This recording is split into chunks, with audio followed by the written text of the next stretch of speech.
Heavy hitters do battle this week between the Knowles and the Utes. Baylor putting up basketball numbers, and my cable is out. All transmissions from both the CFN, the volume, anything P2P. I'll explain all of that confusion and more this week on the CFW. Yeah, that's right. In the land of scoreboards, it's Technology 1, Tobin 0. What's up? You found the College Football Weekly, your source for everything college football in the P2P universe. Tobin with you, Yeti in his new chair that he sat in so comfortably last week. And Yeti, some problems with my game last week, the last 2 weeks actually. I cannot get this thing open for the life of me. I've used a crowbar. I've done everything I possibly can. So I'm forced to use the HTML, which is something I don't prefer, to take notes this week. I'm forced to put Penn State on autopilot. Life's been tough for me, okay? And talking with you before here, life's been a little hectic for you too as well, I hear. Oh, yeah.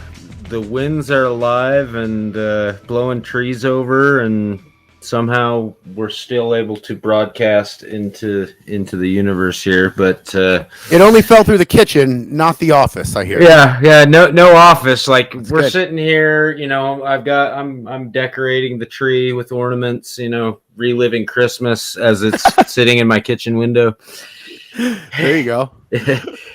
Oh God! Well, good. It's better that way than the tree being through your window, right? That would have put an end to this week's show. Oh, totally. Yeah, I'm glad it worked out, so we can be here and you don't have to kind of just talk to yourself as I've done it far too long. I've done it far too long.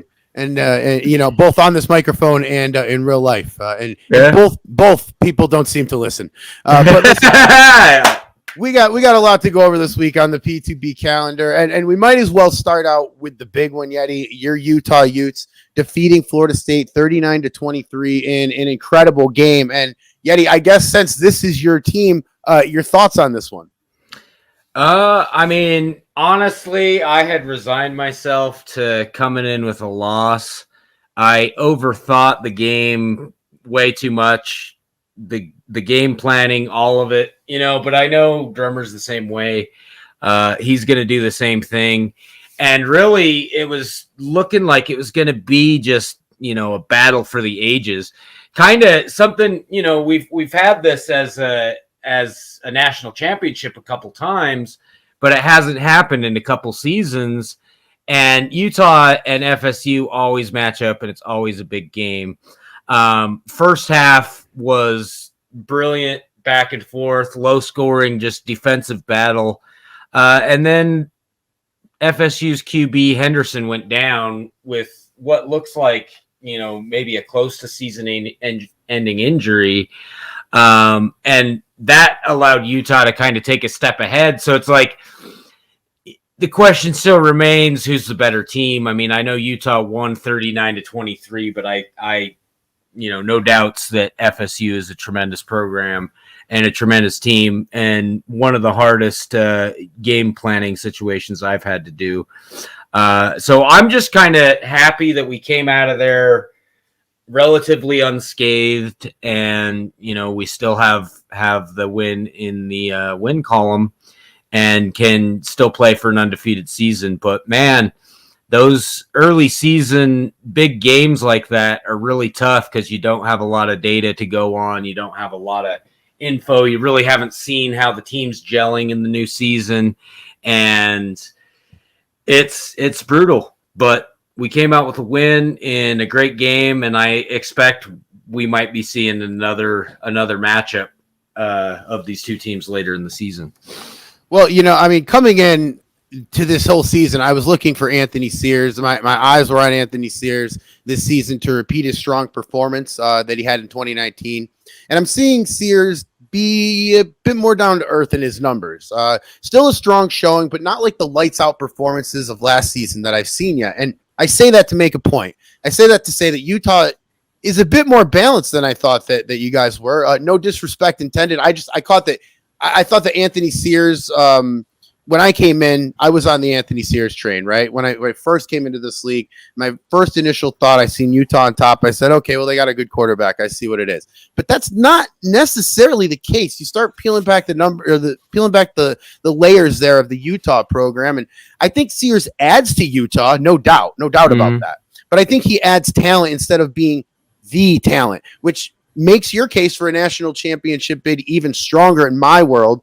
I mean, you got a 79-yard punt return for a touchdown. It's things like this that add to that score, you know, and add to that difference that we've seen at the end of this game. So I thought you guys looked a lot more balanced than I thought. Maybe last year I would expect Anthony Sears to come out and have a huge performance, but this one seemed a lot more balanced for you guys. And I thought you guys, both teams, played really well. And I think both teams, you know, this is way too early in the season. Both teams have more than enough time to recover from a loss at this stage in the game, especially if you are Florida State or if you are Utah. So, you know, it was a great game, and what a heavyweight knockout this early in the season. I'm happy to see it. Not going to complain.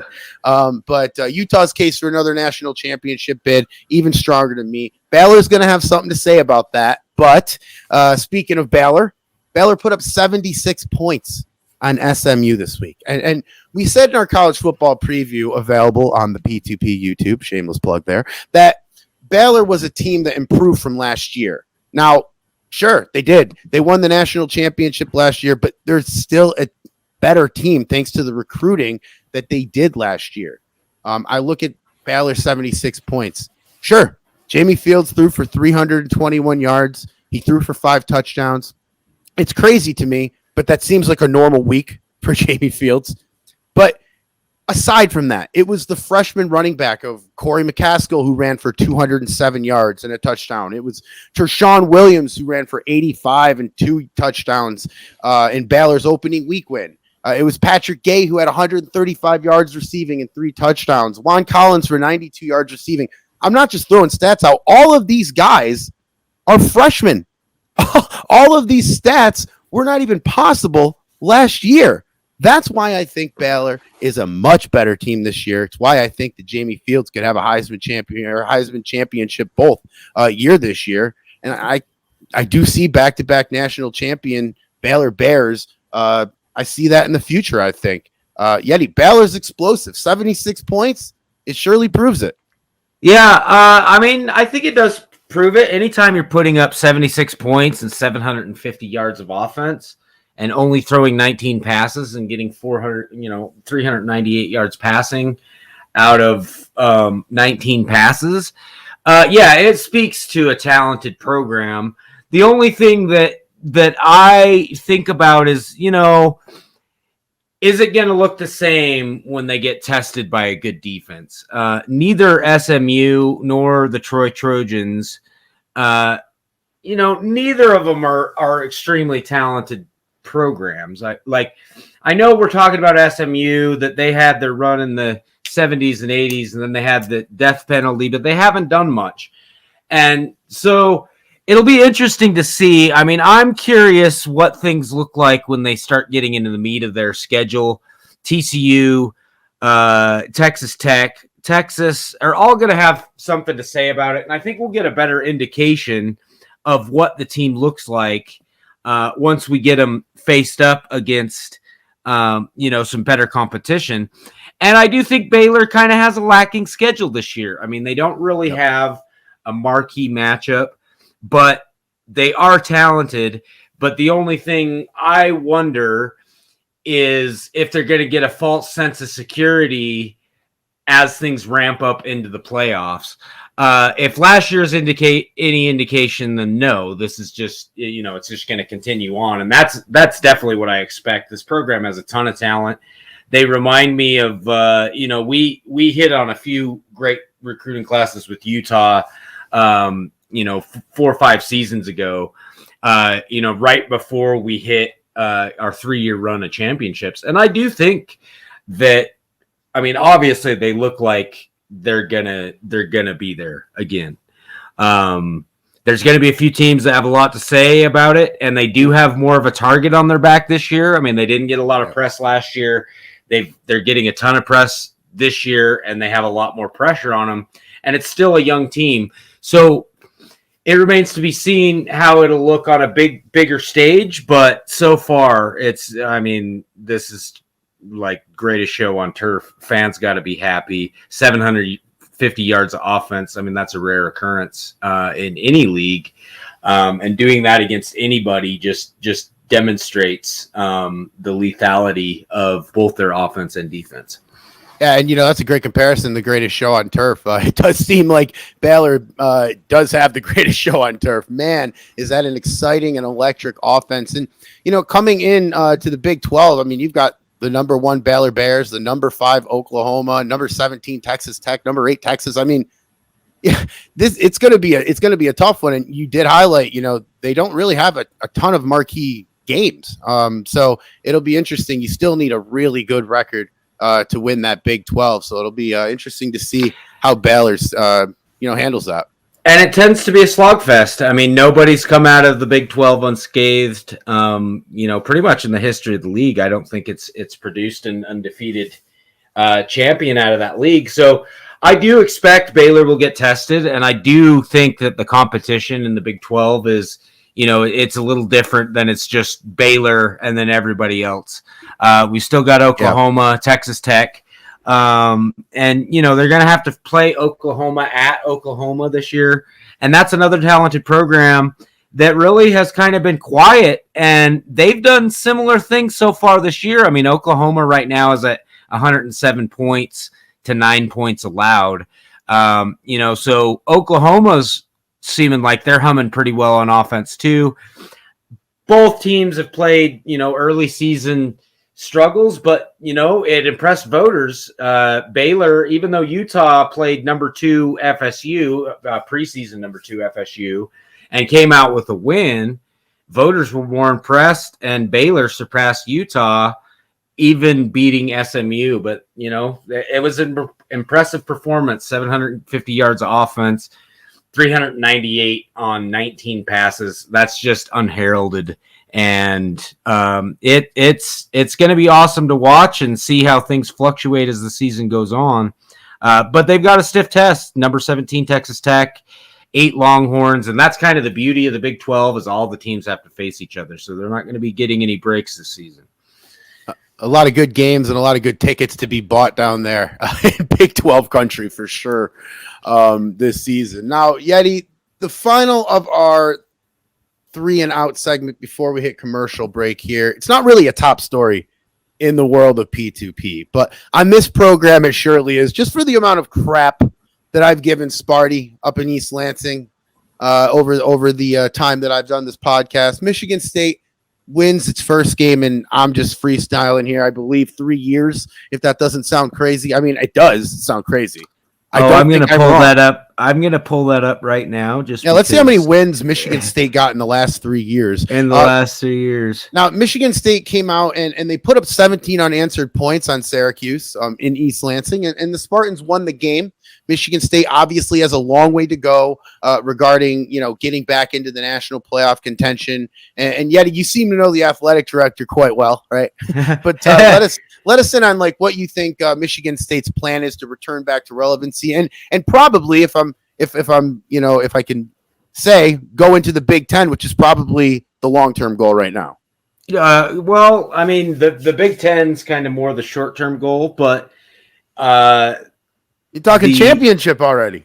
The board of directors has given us a fairly long leash. So season 1, we're wanting to, we just want to change the culture of the program, and demonstrate that with a few adjustments, this team can be a lot better. Yes. So 0-12 last year, 1-11 in 2018, 2-10 in 2017. So this program has 3 wins in 3 seasons, which is, it ruins morale. It ruins cultures. Obviously they've made a lot of changes, got rid of the coach mid-season last season.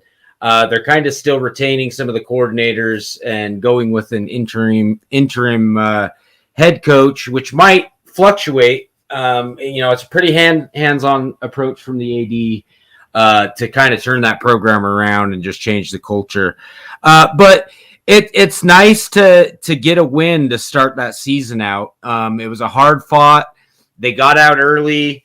I think, it was obvious that it's a team that doesn't know how to play with a lead. They've never been in that position before, and they almost lost it. But it's nice to see some of these players. I mean, there are a lot of players in that program that have been around a while that are good players. And I think Michigan State has really just been a leadership issue for the most part. And I'm excited to see kind of what we're able to do with them and turn them around. But unfortunately, that does mean likely curtains for the other Michigan team that's had some success recently. But it'll remain to be seen. And so far, Western Michigan, I mean, they still have looked pretty good.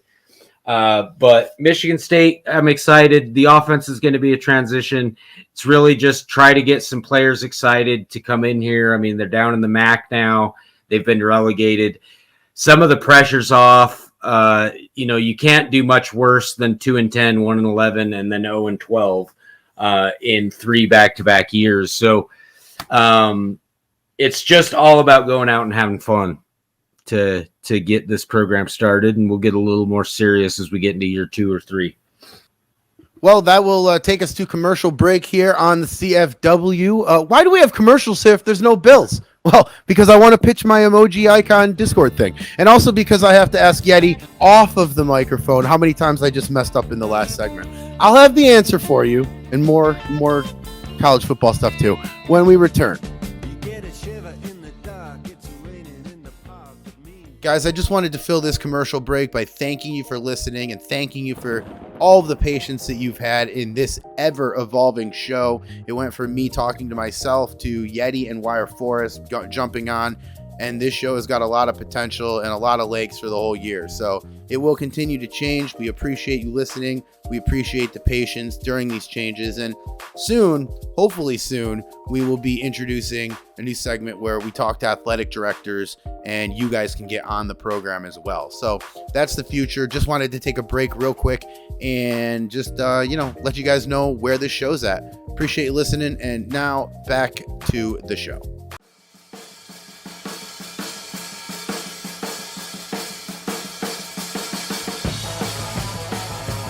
And we're back, the Tobin and Yeti Show, College Football Weekly, a part of the P2P. And Yeti, what would a weekly podcast be without a random Denver Pioneers update? The answer to the question before anyone gets concerned, not a podcast with Tobin. See, my questions, they're not meant to trick, fool, amaze. They're just straightforward.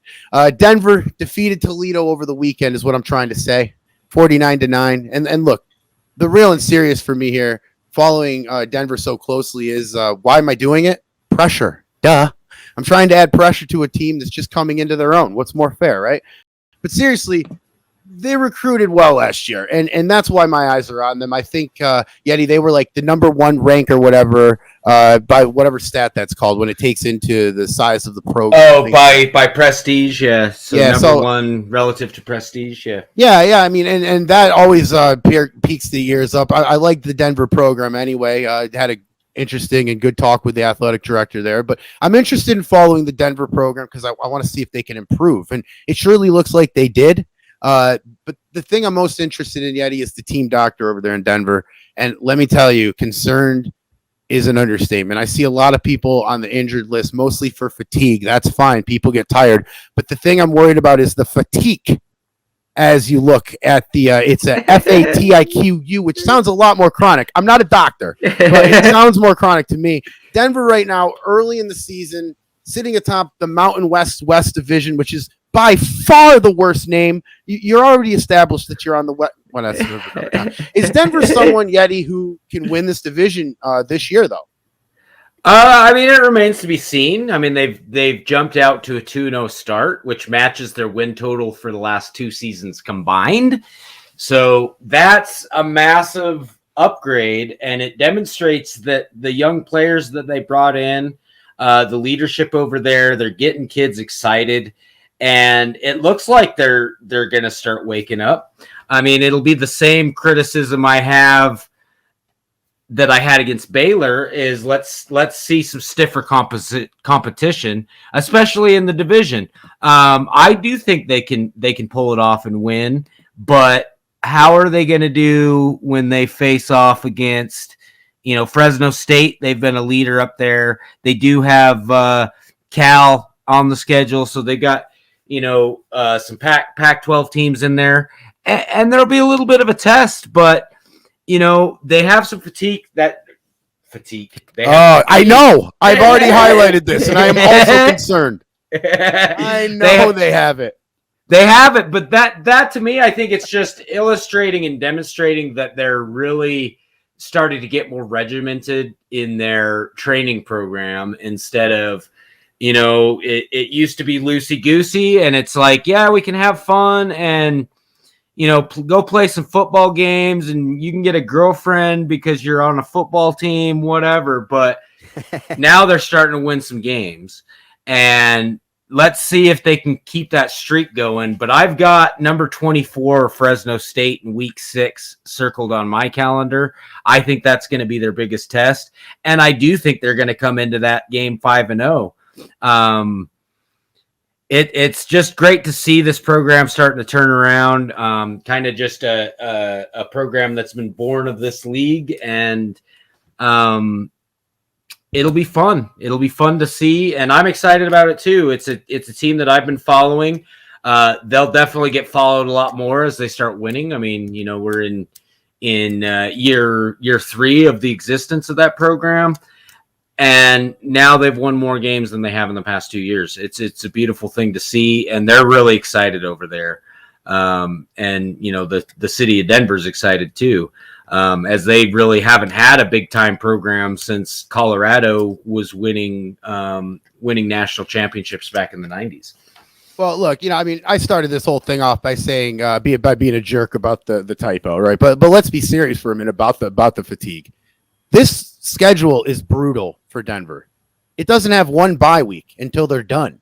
And in week 2, you're suffering fatigue already. That's not a good sign for this Denver program, especially when I also, week 6, have Fresno State circled, and they have got a game every week before that. It's going to be tough for Denver. I'm honestly really worried about the fatigue for that team. But on the bright side, Denver picked up two recruits in week 1, and both 3 stars on that defense. So you got to believe that the defense is going to get better next year as well. And we're so early in the season that Denver also has a recruiting chops as we found out last year. So we're early in this season. They might do more, and they will do more damage on the recruiting trail. So it's going to be an interesting one, and we'll be watching for Denver. Now, switching over to the Big Ten for a second, and we talked a little bit. You briefly brought up Western Michigan, a former playoff team in years past. And this year we don't expect them to contend for a spot. At least I don't, but we do know that, the athletic director of Western Michigan, left, and Western Michigan now 0-2 since the departure. The season is in shambles right now, I would say, in terms of championships. Freshman quarterback Maurice Vasquez has been lighting it up for the Broncos, and it just hasn't seemed to be enough, regardless of him putting up the numbers, that it's good enough for, I believe, 3rd in the league in passing. But the Broncos defense is equally, if not more, terrible. 115th overall, 119th against the pass. I mean, Yeti, I didn't expect them to contend. I shouldn't speak for you. I don't know what you thought of Western Michigan, but where do you see the future of the Broncos program going? Well, I think we're going to be making a swap with Michigan State here in a few seasons, but I don't think it's going to be good. They're going to need to get some leadership again. I mean, obviously they went on the backs of Robert Thompson's very unbelievable freshman season, and replaced him with Vasquez. That just doesn't make sense to me. I mean, Thompson demonstrated that he's got the leadership and the physical tools to lead that team to the playoffs and even get a win in the playoffs. Western Michigan was able to get a win against Florida State in this past playoffs with Thompson at the helm, and now they went with Vasquez. I just don't understand that decision, and I think that's just an indication of where this team is headed. They've already lost more games than they lost in the entire regular season last year. They've been a 3-loss team last year, including their loss in the playoffs. 2 losses the year before, 1 loss the year before that. So I think they're headed downward, and it's too bad, but I do expect that we will see some players, potentially Thompson. I can't imagine he's very excited about being replaced after such a stellar season last season. Maybe he'll want to come to Michigan State. Hey, and the recruiting portal sends people everywhere, does it not? But hey, look, speaking of teams that aren't performing like last year, in the best transition that I can possibly come up with, we're going to have to call out LSU right now. The Tigers losing to Kansas State 38-3. And look, you can't really say the Kansas State team didn't surprise us, because this isn't a team that's really necessarily on the rise yet. This is a Kansas State team that lost to Miami 41-13 in week 1, the week prior, and a team that has no shot of winning possibly the toughest conference in the country. That is, of course, the Big 12. Fans in Baton Rouge are very angry about their Tigers season so far. Tigers are ranked 91st in the country in offense, 72nd in defense. And this is a team that last year was in the hunt for a playoff spot, if you remember. I mean, they found themselves in the SEC title game. They lost that title game, and unlike that happening at the end of this year, this happened in the beginning of it. And as I said prior, the Tigers' loss comes early enough for them to probably rebound from this. Now, will they? That's another question, but it better be a wake-up call in Baton Rouge, because Yeti, if not, that coach, they could be running for the hills. Yeah, I agree with you there. That's an interesting loss, unexpected. I mean, they were playing on the road at Kansas State, but still 38-3, you weren't even competitive. You didn't even look like a team out there. And where is your leadership from Cheryl? Cheryl was putting up huge numbers last year. Maybe teams are catching up. There's been an emergence of, these new super pass heavy offenses that have been successful. And I think a lot of teams are starting to implement them. But what that's causing teams to do is start to find an answer on defense, right? Anytime offenses start to shift and start to do some different things, and I think that's kind of what you see with Utah a little bit is, in the past they kind of started a little bit of the pass heavy train years back, and it's kind of been, now we're seeing, like Virginia, insane passing offenses going for 500 yards. It almost feels like we're in the 80s of college football again. But that's got to translate for LSU, and they come from a traditional, grinded out, traditional style offenses, a little more power because they got stronger players and they can play that way. And they're playing with this kind of ticky-tacky offense, but it's got to be more successful than 2 picks and a 95 rating from your QB Cheryl. You got to complete more passes, and you got to get at least something on the run. They're selling out with diamond quarter defenses. The Wildcats selling out completely. Diamond quarter, don't even bother putting any, it's 5 men in the box and everybody sit back and just make sure to stop the pass. And if you don't have, your running backs are gaining, even though they're only running 9 times a game, 5 times a game, 3 times a game, you got to get more than 1.6 yards per carry, 0.6 yards per carry, or 3 yards per carry. You got to do better than that. When your quarterback has your second most attempts at running, you got to do something different. And it'll be interesting to see what the AD does over there. I know he's had some issues kind of being able to make his adjustments, kind of like you were speaking to with how your game wasn't loading and you couldn't do things the way you like to do them anymore and had to shift to HTML. I know LSU the 80 over there has had some similar issues. So there is time, like you said, to kind of turn this around and really move back in the right direction. But the margin for error is very, very slim now. You can't really lose another game, and you've dropped a game against a team nobody thought you'd lose to. You're not even in SEC play yet.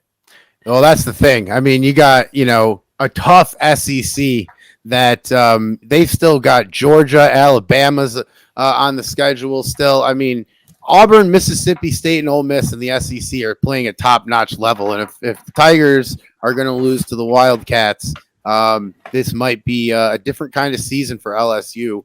We'll have to see. But LSU Tigers suffering a big one. Now, we'll head to our last commercial. And on the other side of this one, we're going to be talking about the Heisman hunt, even though it is way too early. And we'll pick up a tip from Yeti because you surely don't want my tips. All that and more when we return College Football Weekly.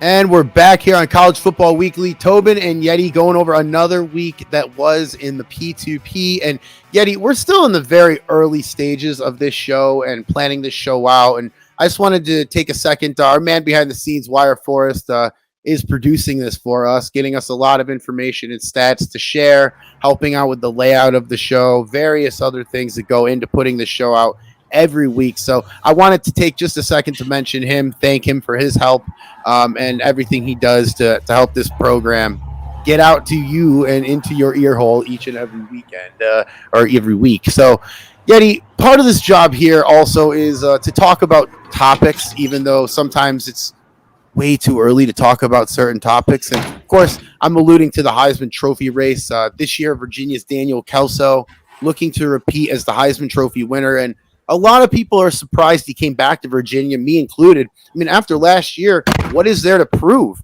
I mean, he's obviously the front runner for Heisman this year. He won it last year. The only thing that he has to come back for is team things, such as championships and records and stuff like that. So, it's great. People in Virginia obviously amazed to have Daniel Kelso back. But who are you maybe looking at this year to step up and maybe possibly take it from him?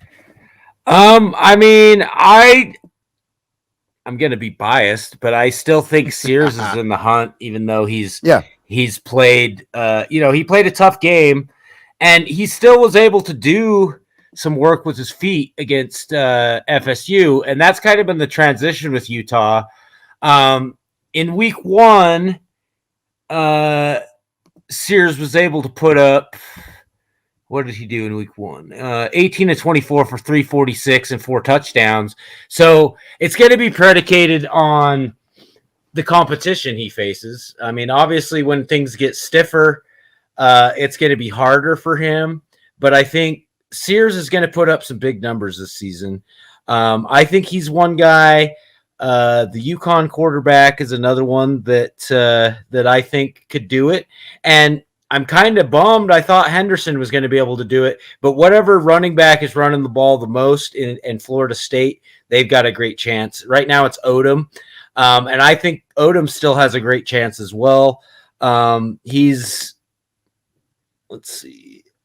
is a senior, quick guy. He hasn't gotten a lot of play. He's been behind a lot of good. He was a little bit unheralded last year, but he still went for 1,600 yards last season in the top rushing offense in the country. He went for 2,000 yards 2 seasons ago. So don't overlook Samuel Odom out of Florida State in his senior season, and he's really going to be hungry. I mean, Florida State, they want to get back to that championship form, and they still have time, and I think they will. They'll adjust, and he's going to have more pressure and more on his shoulders with their main QB Henderson being down for, at the very least, a significant chunk of the season. And they don't really have the same kind of player behind him anymore. So they're going to have to adjust their style. And I think that's going to be more yards for Odom. And I think we could see Odom approach 2,000 yards again this season. And if he does, I think the Heisman is his. Kelso obviously is the favorite to repeat. He's already putting up big numbers, but I don't think the voters are going to repeat a Heisman vote of Kelso if he doesn't get that championship. Yeah, so take that for coming back, huh? You know what I mean? Yeah. Sorry, is this thing on? Oh, it's still on. No, Kelso, and I think Kelso's got a good shot of repeating, but I think you're right. I mean, I think that championship hangs in the balance, and it's a big determining factor in terms of if he'll get any play there. And that's a great point about the Florida State running back as well. Florida State running heavy too, so he'll have a lot of chances. Right now, there are 3 names up there on the board that you see when you open up the program. Mikael Carr, not Michael. Somebody put that E before the A, and it wasn't me, so blame them. But he's a freshman, already showing signs of brilliance. The 87 intelligence rating as a freshman surely helps him. If you remember, Clemson got him last year as everyone was looking for him to join the roster last year. And I know Utah was big on him.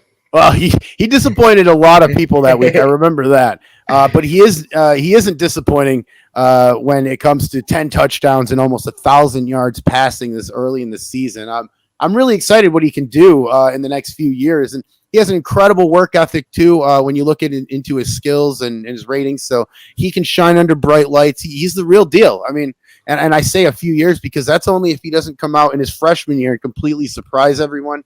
It's possible. I don't think he will, but he's going to have a very solid year this year. Ed Schaefer, another guy, currently the leader in the clubhouse, so to speak, in terms of the program's opinion. But it's much too early to think that's going to stand. UConn is surely happy to have him, though. I mean, his yards per game are up, 60 yards? So he's throwing longer passes. He's connecting with receivers. You saw, I think it was on week 1, he threw for a 97-yard pass in week 1, which tells me that UConn trusts him when his back is to the end zone to deliver a big play, and he does. He's surely making these gambles pay off for the Huskies.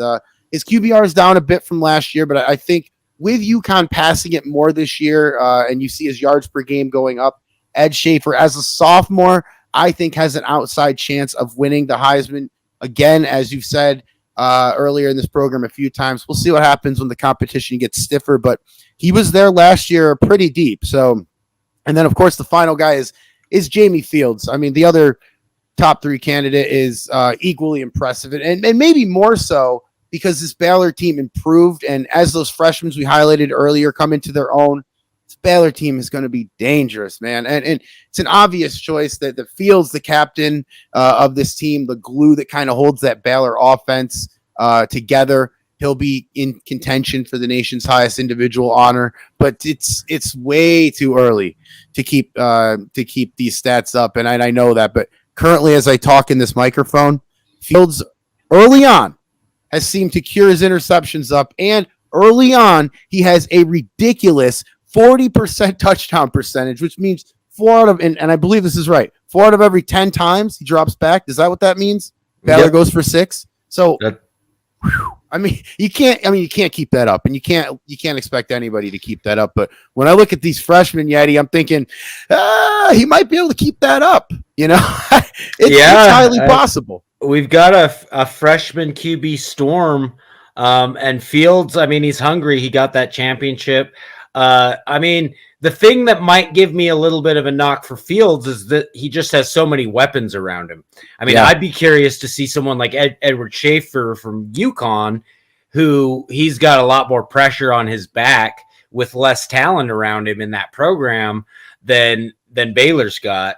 So I think anybody's numbers, when you have lots of great tools to use, are going to look pretty good. But the one concern I have about Schaefer so far has been his completion percentage kind of dropping down a little bit.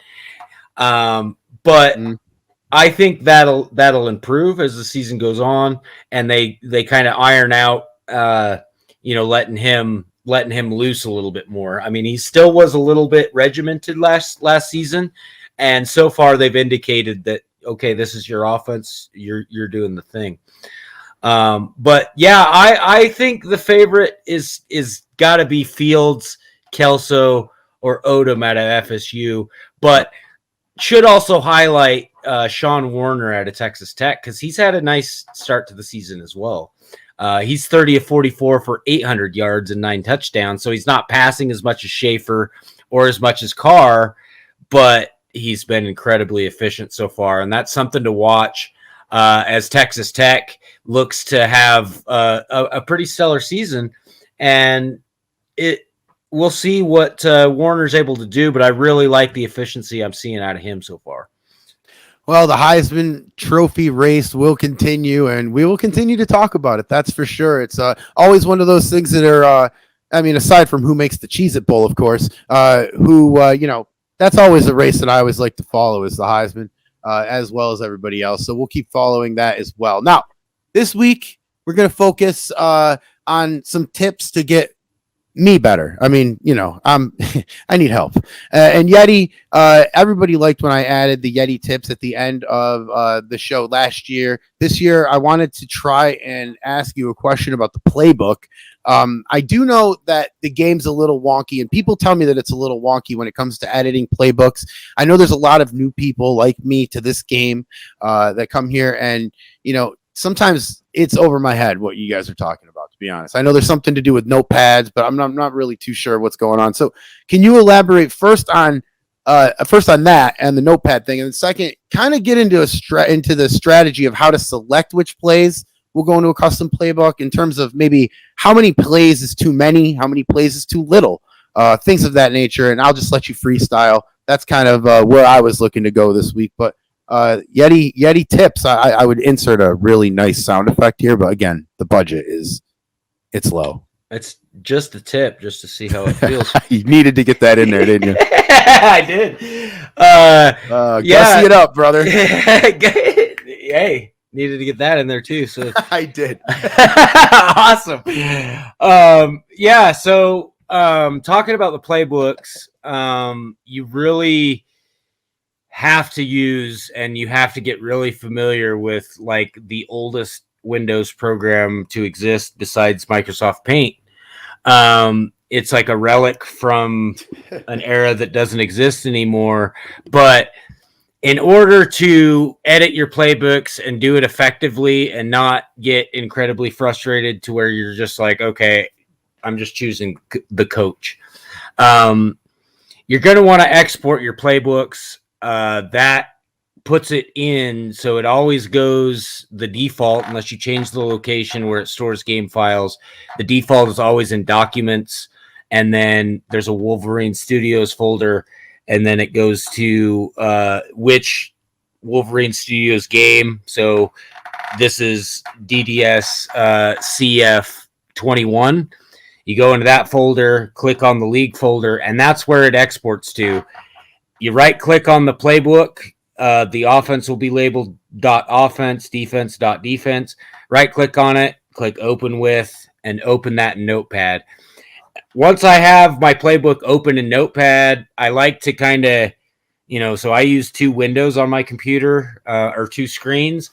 I'll put my Notepad on one screen, and then I go back into the game and look at my play analysis in the game. And that's where I make my adjustments. It's not so bad once you get used to it, but it's really nice when you can do it inside game. It makes adjustments, especially when it's like, I only want to change one thing. Why do I have to do all this work? I just want to change one thing. Right.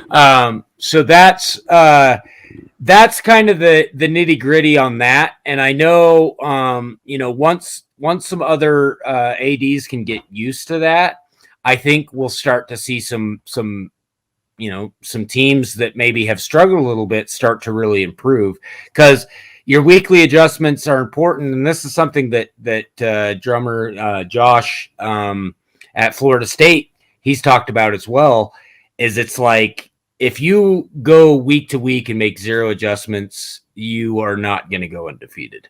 You are going to lose a game that you don't expect to lose. Even if you've got great strategies, it's almost like you get punished for not making any sort of adjustment whatsoever.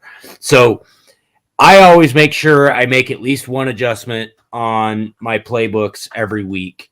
And it might be something as small as just changing the ratio of a few plays from 3 to 4. So now building a playbook, it can fluctuate in terms of the size. You can get away with bigger offensive playbooks. I haven't really tried to go above 90. But that seems to be the sweet spot. I think I have a couple playbooks that I've tried to use that are about 57 plays that just included all of, like the best plays and no riffraff. I was just like, okay, it's got to be everything gaining 8 yards. Well, it's going to get stopped.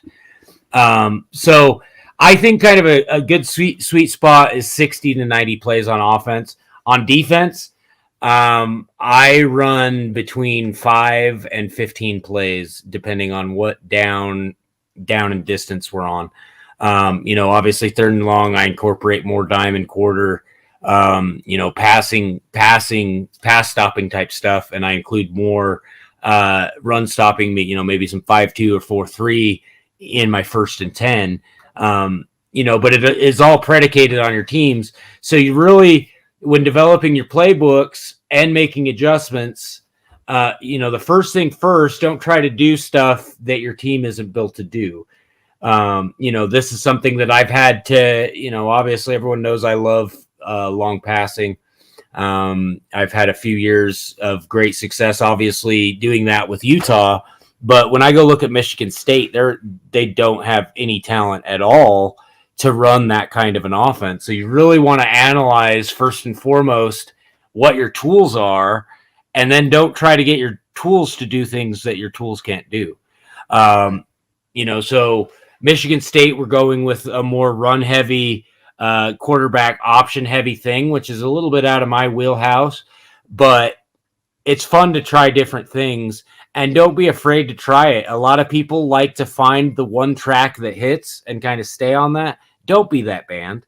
Don't be that band. As much as people will call you a sellout, don't be that band that just found one sound and stays with it forever, because it will get tired and dry and boring. All of the best groups, artists, everything evolves. So make sure you're continuing to evolve, adding stuff, trying different things, incorporating one play. That's kind of how it started with me and Anthony Sears. Is I was used to having pocket passers. I had never, in all of my years playing this game, I had never used a running quarterback. And it all started with adding 1 or 2 plays that kind of add a little bit of space for Sears to demonstrate his legs. And it's an adjustment, and it's been fun, and I'm finding new stuff that I didn't realize worked.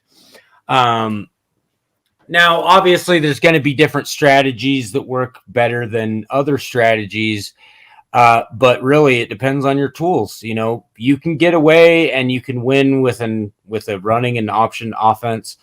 You can get away with QB running. You just got to watch those fumbles. But it's all about analyzing your numbers. And if you're seeing plays that aren't working, I get rid of offensive plays, for example, that I might see them gaining a lot of yards, like, a pass play averages 13 yards per catch. But if it's got, we've played 7 games and it has 4 interceptions with it as well, I'm probably going to cut that play out. Because turnovers are big. It's a big factor many times in the difference between losses and wins. That was the difference really in that Syracuse-Michigan State game. There was a fumble returned for a touchdown, and that was the difference of the game. So it's turnovers are a big deal. Limiting them, increasing your efficiency, and making sure you're analyzing your book and your plays as often as possible. And I can't say it enough. Watch your games. You're going to get a different idea. You're going to get a different feel of how your plays are working, what situations they're working in, versus just looking at play analysis and saying, okay, this play obviously isn't working. There could be some fluky things as well. Like I was watching a game one time and a few of the interceptions were just like, we were already at a big lead. The interceptions were getting thrown when the game was already in hand. And so it's like, okay, I'll probably keep that play in there because it just seems like it's not really working when we get into garbage time and we're playing secondary players and that kind of thing. But it's all about analysis, all about keeping up on your playbooks. And it's very frustrating when you have to do it through the notepad method, but get used to it. Get it in your muscle memory, get the right click and open with the oldest program in Windows, Notepad, and make your edits in there. Short key I like to use, Control S, that typically will automatically save whatever document you got, and then you just re-import it back into the game. It's a few extra steps, and it does take some extra time. I mean, I'd say it adds probably 10 20 minutes versus what you'd be doing if you could just do it within the game. But it does, I mean, there is one thing I like is it really does help you to kind of see everything a little bit better, a little bit, more real estate to view your whole entire playbook and not trying to click back and forth between different screens in the game. I mean, it is nice to be able to have my playbook open while I'm watching a game and make some adjustments based on what I'm seeing in the actual game that I'm watching. So watch your games. Well, you said on defense that you only use, okay, so you said on offense you use anywhere from 60 to 90 plays, and on defense you use anywhere from 5 to 15? Mm-hmm, that's correct. Why is the number on defense in terms of total plays, so why is there such a discrepancy between the two? And why is it so low, I guess, on defense? Because I think there are, offense has got to get around the defense, and you've got to do more variety. Defense, it's really hard to say why there's less plays. I mean, it's just whittled down that way in terms of what has ended up working. Do you think that more plays on defense hurt you? I think it can. Yeah. And the reason being is I think 4-3 and 3-4 are a little bit broken in this game. So they're really situational. You're not going to find a lot of 4-3 and 3-4 plays that are effective across your whole entire playbook. Okay. Like I said, I'll kind of build up a few more 4-3, 5-2, 3-4 plays. If I'm playing 1st and 10, they tend to stop the run pretty well, but they just get obliterated by the pass. And as we increase into more pass-heavy offenses in this league, it's going to be harder and harder to run some of those more traditional defenses. Now, that might change in the new version of the game, because that was a thing in the early version of this game, I'd say like 2019, 2020, of the Wolverine draft day college sports game. I mean, it used to be people were running like 5 plays on offense, and they made some adjustments because it was just, people were kind of cheesing and just spamming one play over and over and over. Like I think in the 2020 version, it was like off tackle left out of the I formation was just super overpowered. So people were just spamming it over and over and over again. And that's not realistic. It's not, it might be a little unrealistic on the defensive side. And I do think we'll start to see some adjustments as the years go on and predicate for smaller playbooks. Now, that's not to say that I run the exact same plays all season long, because you do see in this game, the more you run a play, especially on defense, it tends to be a little less effective. So like on defense, for example, if I'm facing marginal teams, I'm going to disguise some of what I do on defense against the better teams. So you're not going to see the same kind of formations that I throw up against FSU or throw up against Virginia in the playoffs if right. I'm playing Buckingham State that nobody, they're not very good and they're AI controlled. I might even throw a coach playbook for that game, just like I know I'm going to win based on my offense. So I don't want to give away too much about what my real defense is like, because the AI in this game is going to try to adjust. And it does a pretty good job. The more you use a play, it definitely becomes less effective. So watching it and limiting your use. So it's like 15 plays, yes, but make sure you're rotating plays in and out, or have a few different playbooks that you rotate in and out that are using different plays. And I do. So overall, I probably use more like 30 to 40 defensive plays, but they're all in different individual playbooks, where Right. on offense, I might throw, that 80 playbook will be my standard, and I'm only parsing down small amounts as I get into other downs and distances, but I'm keeping the relative playbook the same, where on defense, I'm a lot more, okay, 15 plays on 1st and 10, but they're different than the 15 plays that I'm running on 3rd and long. So just varying it up and making sure your adjustments are made, making sure that you switch to different plays in different situations. I'd say 4-3 and 3-4. Don't even bother putting it in a playbook on 3rd and long. And the other thing to keep in mind, there's a little checkbox in your strategies. I don't think I've ever checked it for any reason whatsoever. But match CBs to wide receivers. Just uncheck and get rid of that, because what that's going to do is cause your coach, if a team comes out in I formation, it's going to make your coach want to run 4-3. You don't want to do that in every situation. And if you're matching up the CBs, a lot of teams like to pass out of jumbo packages or I form or pro set. And if you're coming out in defenses that aren't effective against the pass, and people are passing out of I formation, and you've matched CBs, well, you've just kind of forced your coach to put in 4-3, when really like a 3-3-5 nickel or dime might have been the more effective play in that situation.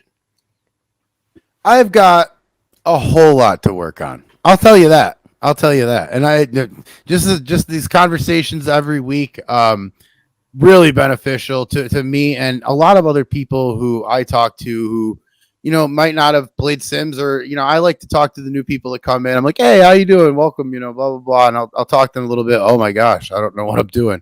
It's like, I am one of those, admittedly, people that have no clue what I'm doing. So we really appreciate the gems that you drop. And, it's a little different when you're talking on here as opposed to in Discord. Discord tends to be a lot more, at least the ones I've seen, a lot more advanced questions. And I'm like, you can do that? And they're debating over which one's better. I didn't even know these two were options. I like to, try to bring everybody together, and, you got expertise, man, and you got a resume too. So it would be foolish not to listen to the words. So we do appreciate that immensely. Now, that's the show, guys. I mean, we're working hard on making this show better and better each week. And I feel like we're headed in the right direction. I feel like, I don't know if everybody can see on the Discord, the podcast chat thing. I know it's locked, but I don't know if people can see that we have one. There's a lot of good things being cooked up in there. So we have got a show that I'm excited to see where this ends. At the end of the season anyway, where we're at is what I should say. Now, I wanted to thank Yeti for coming on this year. You've been great, man. I really appreciate you co-hosting these. And I wanted to thank our producer, Wire Forest, for saving me 80% of the legwork for this show and making this possible, to be honest. Look, man, I don't take for granted people's times, not even the people that are listening to this right now. I really appreciate it. If you're driving around in your car, if you're listening when you're doing paperwork at work, or whatever you're doing, or adjusting your playbooks, or adjusting your playbooks right now. I really appreciate all of everything you guys have contributed to this show, and by that I mean compliments and thanks and just listening. It's been great, and it's been fun to do. And Yeti, that's kind of my farewell for this week. Do you have anything else you want to add? I'm just excited to, go through a whole season doing a program like this. We kind of got half a season last year of your podcast, and you were doing it solo. And I was nuts. It's nice to have things as a team. I mean, I've wanted to do more podcasting and broadcasting and streaming of games and all that kind of stuff, but it matches like how, even my job I do in real life is I it's a lot alone. So adding a team really rejuvenates and adds excitement, and most importantly adds accountability. That you're going to have to answer to somebody if you don't show up. Like I'm still showing up, and there's a whole entire giant pine tree in my backyard right now, and that only on the ground. Like obviously it was there, but it was standing last night, and now it's tipped over my whole entire yard. So I'm going to be dealing with that afterward. But this program's important enough, and making sure I don't let other people down and skip out. It's just got a commitment and stick to it, and having teammates helps with that accountability and helps with that motivation, honestly. Well, it's awesome, and like I said, we're getting more efficient, because efficiency is not my middle name. I'll promise you that. But the teammates that we have over here, very efficient, so that's going to help a lot and take off a lot of stress from what I didn't tell everybody was going on. Just a lot of work to get this show out, but it's coming together, so I'm really happy. We'll be back next Wednesday. So until then, who knows what we're going to be talking about? That's the best part. It's 2 weeks from now in the P2P, but next Wednesday, we'll be here again, Tobin and Yeti. Till then, we're signing off. We'll talk to you later.